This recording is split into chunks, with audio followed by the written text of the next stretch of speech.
We use numbers for a lot of things in chemistry, so it's important for us to spend a few moments talking about just how we can use those numbers more effectively to communicate what we're trying to get across. First and foremost is the importance of units. Just about every number that we deal with has some unit associated with it, and it's really important to keep those units and numbers together. Units will help you out in a lot of ways when you're trying to set up a problem, trying to do a problem, and they'll help you catch yourself. So a naked number without any units on it is a much less useful number than if we're very explicit about the number and the unit that we're using in the problem.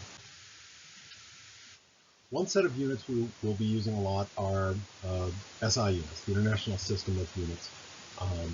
This is sometimes called the metric system. That's a little bit older term for it.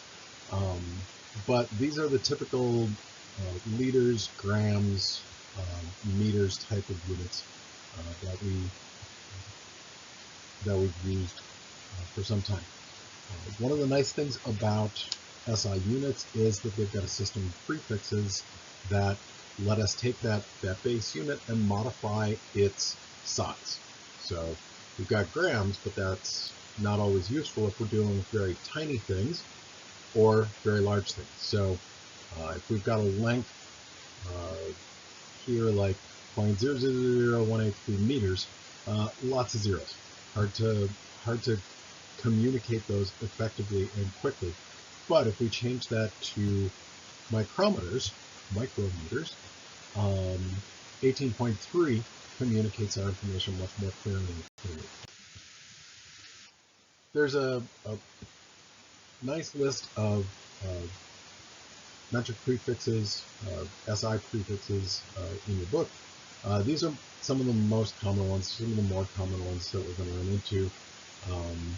You notice on the high end of this, computer technology has helped us in teaching some of these, because talking about kilobytes and megabytes and gigabytes and even now terabytes is pretty normal for us to hear about, and that's really what they mean.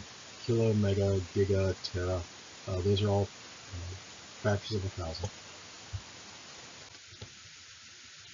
We can also use scientific notation to express those exceptionally large or exceptionally small numbers in a little bit clearer way. So scientific notation takes the information part of a number away from the power of 10, from the decimal place position in the number. So again, if we've got something like 0.000183 meters, if we want to keep that in meters, we can use scientific notation and express that as 1.83 times 10 to the minus fifth meters. So minus fifth means it's smaller than 1. 1, 2, 3, 4, 5 decimal place moves to get us to 1.83.